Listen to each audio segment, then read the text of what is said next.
kita masuk ke plat aktif, teman-teman. Plat aktif untuk koreksi malposisi gigi individual. Ya. Kalau giginya kita mau gerakin ke mesial atau ke distal, kita pakai finger spring, ya, finger spring atau namanya finger coil, atau single cantilever, ya. Itu aja. Kalau kita mau gerakin giginya ke mesial atau distal, kita pakai finger spring, finger coil, atau single cantilever. Kalau kita mau dorong giginya ke labial, kita pakai Z spring, atau nama lainnya double cantilever, atau cantilever terbuka. Ya. Ini contohnya. Ya, berbagai modifikasi lah, teman-teman. Ada yang gini doang, ada yang pakai loop, ya. Oke. Kalau kita mau dorong premolar ke bukal, cuma jarang ya kita dorong premolar ke bukal, kasus-kasus kita kan biasa yang anterior aja. Atau kita mau dorong dua gigi anterior langsung, kita pakai bumper tertutup, atau nama lainnya bumper veer, ya, atau cantilever tertutup. Oke, ya. Alatnya ini, teman-teman, alatnya pakai kawat ukuran berapa, teman-teman? Ada yang tahu nggak? Pakai kawatnya ukuran berapa? Ukuran kawatnya.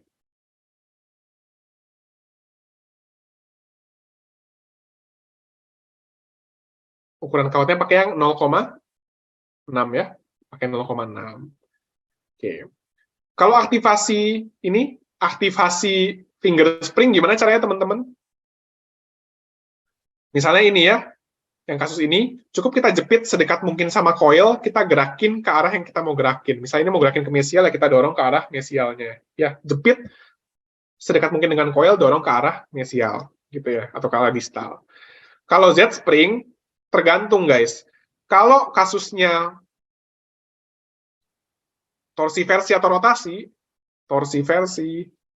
rotasi, ya, itu teman-teman cukup lebarin lengan yang dekat gigi aja. Ya, cukup lebarin lengan yang dekat gigi aja. Ini di bukunya Pak Budi Raharjo aja ya. Ada ya. Jadi kayak kalau di kampus dia ajarin tetap buka dua-duanya, ikutin yang di kampus aja ya. Cuma kalau di buku, itu kalau kita mau geser satu sisi doang, atau rotasi gitu ya, kita nggak mau majuin giginya, cuma kita mau geser salah satu sisi aja, kita geser lengan yang dekat giginya aja.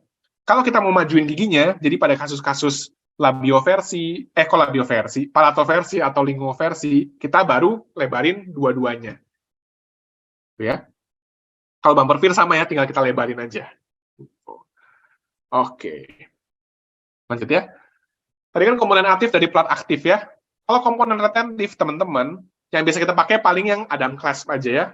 Arrowhead clasp nih situasional ya, cuma jarang lah. Ini udah kasus-kasus yang sulit ya karena mixed dentition. Ya. Kita bisa pakai Adam clasp, itu 0,7 sampai 0,8 mm ya, yang kita pakai wire-nya. Oke. Kalau labial bow aktif, teman-teman, wire-nya pakai yang ukuran 0,7 ya. Kalau yang labial bow pasif, pakainya yang 0,8. Oke. Fungsinya ini buat retraksi anterior. Tadi kayak kasus yang ditanyain, kalau 1121 distolabiotorsiversi, ya berarti kita pakai labial bow aktif. Ya, karena kita mau mundurin sisi distalnya. Ya kan, kita mau mundurin sisi distalnya ke arah palatal. Oke. Fungsinya, tadi kan untuk retraksi anterior, kemudian tipenya ada yang short, misalnya C ke C dia. Loopnya itu di caninusnya. Ada yang long, dia P ke P, loopnya di P1. Oke. Kalau C ke C berarti efektif hanya untuk menggeser gigi I2 sampai I2 ya, antar I2. Kalau long berarti antara C ke C baru bisa. Gitu ya. Jadi kalau teman-teman mau betulin posisi C-nya, mau retraksi C-nya, itu juga pakai long labial bow ya, nggak bisa pakai yang short. Kalau reverse labial bow, ini buat kasus-kasus multiple diastema. Cuma sebenarnya pakai yang short, pakai yang labial bow biasa juga bisa ya. Reverse labial bow tuh bedanya, kalau ini kan loopnya begitu ya. Reverse labial bow itu loopnya gitu. Nah, kalau split ini buat retraksi satu sisi, ya. Jadi misalnya satu sisinya geser gitu ya. Atau pada kasus-kasus midline diastema yang cukup besar, kita bisa pakai split labial bow. Ya. Oke. Ingat ya teman-teman, kalau labial bow aktif itu 0,7 mm, labial bow pasif 0,8 mm. Aktivasinya gimana? Aktivasinya cukup teman-teman jepit loop-nya ya. Pakai tangan 3 jari biasa bisa ya. Teman-teman jepit loop-nya, kan gini 3 jari ya. Tekan set. Di sini juga tekan. Set. Terus posisi ininya, lengannya, teman-teman balikin ke sepertiga cervicalnya. Teman-teman balikin ke sepertiga cervicalnya ya. Sepertiga cervical. Sorry, sepertiga insisal maksudku. Jadi agak ke atas ya, biar dorongannya lebih mantap. Oke. Setelah diaktifasi, jangan lupa ada yang kita harus lakuin. Kita mau retraksi. Setelah kita aktivasi, berarti kita harus ngapain, guys? Kita kurangin plat akriliknya. Ya, kurangin plat akriliknya biar giginya bisa gerak. Oke. Kok tadi kalau yang distolabiotorsiversi berarti gimana dong? Gimana dong biar yang mesialnya nggak gerak juga? Ya. Kalau misalnya kasus distolabiotorsiversi, berarti teman-teman pastiin si lengan labial bow-nya cuma kontak sama yang distal aja. Ya, lengan labial bow hanya berkontak dengan sisi yang teman-teman mau geser. Ya. Dan ngurangin plat akriliknya juga berarti sisi yang teman-teman mau geser aja. Yang teman-teman nggak mau geser, plat akriliknya jangan dikurangin. Gitu ya. Kalau teman-teman tetap kurangin ya geser semuanya gitu ya. Jadi pastiin teman-teman misalnya mau geser sisi distalnya, mau mundurin sisi distalnya aja yang kontak, dan kurangin akriliknya yang sisi distalnya aja juga. Gitu ya.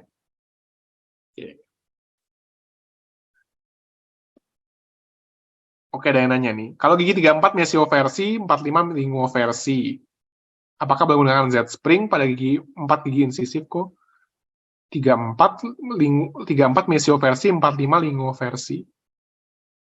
Z-spring pada 4 gigi insisif.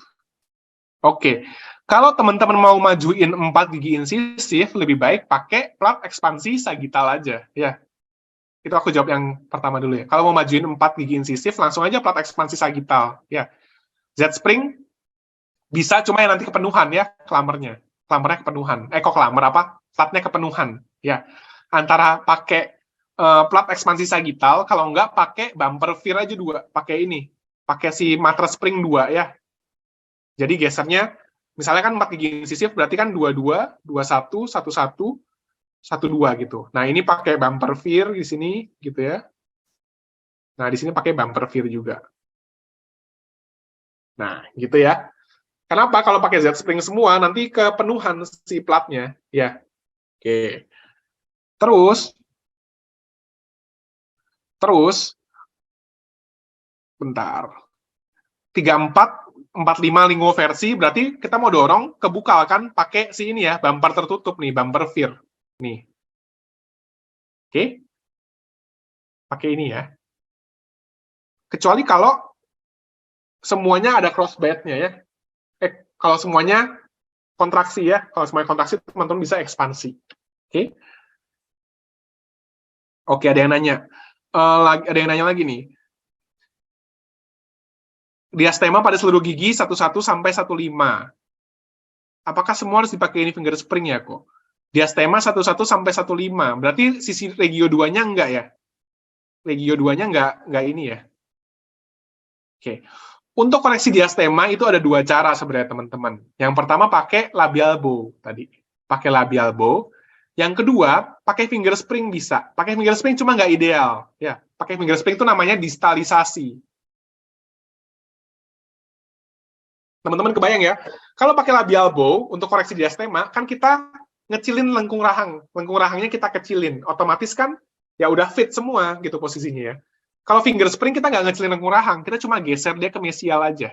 Ya, jadi bayangin, kalau misalnya diastema 11, 12, 13, 14, 15 gitu ya. Misalnya ini diastema nih, di antara semuanya.